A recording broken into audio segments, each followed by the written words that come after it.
আমি আপনাদেরকে বলি, যারা বিড়ি সিগারেট খান, বলেন তো আপনি কি আল্লাহকে ভালোবাসেন? কথা বলেন, ভালোবাসেন? কথা বলেন, ভালোবাসেন? আচ্ছা আপনি বলেন, আল্লাহ পাক না পবিত্র না না পাক? নাউজুবিল্লাহ বলেন। আল্লাহ কি? আল্লাহ কি? আল্লাহ পবিত্র না? কোরআনের মধ্যে অসংখ্য দলিল রয়েছে আল্লাহ কি পবিত্র। আচ্ছা আপনি আমি জিজ্ঞাসা করি, আল্লাহ যদি পবিত্র হয় থাকবে কার সাথে? থাকবে কার সাথে?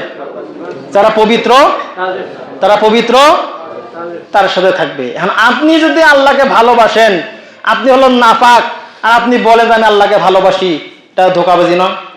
কথা বলেন, ধোঁকাবাজি হয় কেন না? আর আপনি যদি বিড়ি সিগারেট খান, আমার সাথে অনেক কয়েকজন ঘরে, তো অনেক মানুষের ঘরে, তার মধ্যে দুইজন সিগারেটও খায়, আমাকে দেখেন আর লুকে লুকে খায়, কিন্তু যাওয়ার সময় আমি দেখি হুজুর আতর দেন। কি দেন? আতর দিয়ে গুয়ে মরি দিয়ে পান ভালো করে খায়া তারপরে কই যায়? বইয়ের কাছে যায়। কই যায়? স্ত্রীর কাছে যায়। আমি এত মাখামাখি জ্ঞান, এত হুজুর বুঝবেন না। তাহলে আপনি নিজের স্ত্রীর কাছে যদি ওই সিগারেট খেয়ে না যাইতে পারেন, সেই সিগারেট খেয়ে আপনি সেজদা দিবেন, কবুল হবে? কারণ আপনার তো মুখটা কি দুর্গন্ধ, মুখ কি? আমি হাদিসের মধ্যে পড়েছি, সিগারেট যারা খায় জাহান্নামের 3টি জিনিস রয়েছে ওখানে। কয়টি জিনিস রয়েছে? একটা হলো ধোঁয়া। কোথা থেকে এসেছে? কোথা থেকে এসেছে বলেন দি? ধোঁয়াটা কোথা থেকে এসেছে? এই ধোঁয়াটা এসেছে হলো জাহান্নাম থেকে। কোথা থেকে? জাহান্নাম থেকে। দুর্গন্ধটা কোথা থেকে এসেছে বলেন? আপনার ফতোয়া দেন। জাহান্নাম থেকে। দুর্গন্ধ কোথা থেকে? জাহান্নাম থেকে। তাহলে ধোঁয়া জাহান্নাম থেকে, দুর্গন্ধ আগুন কোথা থেকে আসছে? তাহলে এই 3টি জিনিস জাহান্নাম থেকে আসছে। সেই 3টি জিনিসের মুসলমান কথা বল না, কথা বল না কেন? কাল থেকে তুমি সোয়ামী সিগারেট বেচা বন্ধ হয়ে যাবে নাকি? বিড়ি বেচা বন্ধ হয়ে যাবে? সোয়ামীর দোকানে আন্দোলন করুক, হুজুর বিড়ি সিগারেট বেচা বন্ধ করে দিচ্ছে। কথা বল না কেন? আপনি যদি মুখ যদি আপনার নাপাক থাকে, আল্লাহ পবিত্র, আপনার মৃত্যুর সময় যদি অবস্থায় মৃত্যু হয়, আপনি কি পবিত্র অবস্থায় মৃত্যুবরণ করবেন? কথা বলেন। আরেকদিন বলেছি, আমি কয়েকটা লাশের তুমি নিজে গোসল করাইছি, এর মধ্যে 3টি লাশ গোসল করা থেকে আমার চোখের পানি অটোমেটিক বের হয়ে গেছে। 1 নম্বর হলো ওই ব্যক্তি এতটা পান খায়, পান মুখের মধ্যে পান শেষ করতে পারেন, তার আগের উপর টাইপের হয়ে গেছে।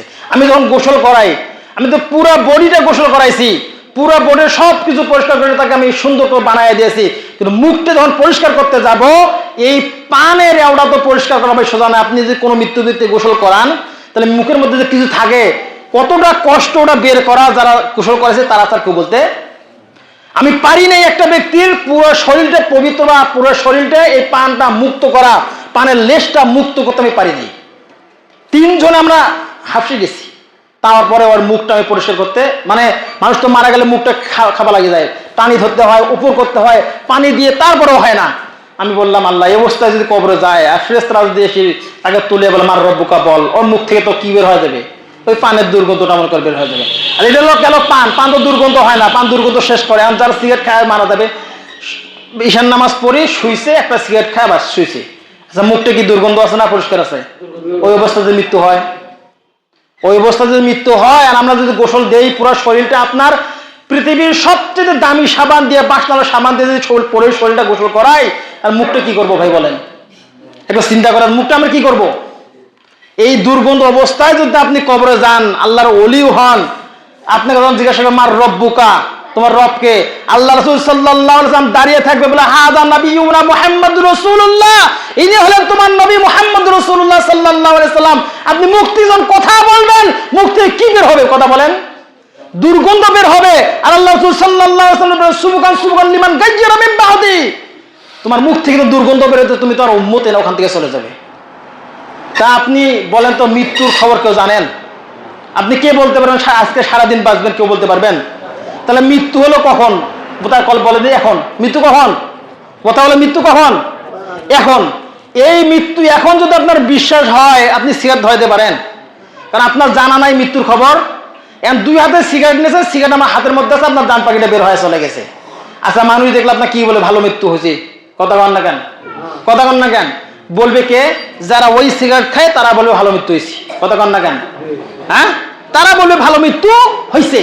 কিন্তু আসলে যারা নামাজ পড়ে, যারা এটা খায় না, এটা দুর্গন্ধ মনে করে জাহান্নাম থেকে আসছে, এটা যারা মনে করে, তারা কি ভালোবাসবে? ভালো মনে করবে কি তারা? এখন ভাই আপনি যদি জানেন যে আপনার মৃত্যু অমুক দিন অমুক সময় হবে, তাহলে আপনি খায়াটা ভালো পরিষ্কার করে শোনেন, যদি আপনার এটা জানা থাকে। কিন্তু মৃত্যুর পরে আপনার মুখটা পরিষ্কার করার কোনো বুদ্ধি নাই। কেউ যদি পরে পান যে আমি মুখ পরিষ্কার করে দেবো, আমার সাথে দেখা করেন, আমি আপনাকে নিয়ে যাবো মৃত্যুপতি গোসল করার জন্য, পরিষ্কার করে আপনি দেন।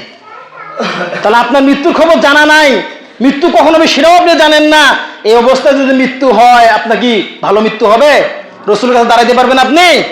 এই চিন্তা করে আপনি খান ভাই, এই চিন্তা মাথা নিয়ে আপনি খান যে আমি রসুলের সাথে দাঁড়াবো, দুর্গন্ধ হোক কিছু, রসুল আমাকে সাবায়াতকে জান্নাতে নিয়ে যাবে, এই মনোমানসিকতা যদি আপনার থাকে, আপনি খান।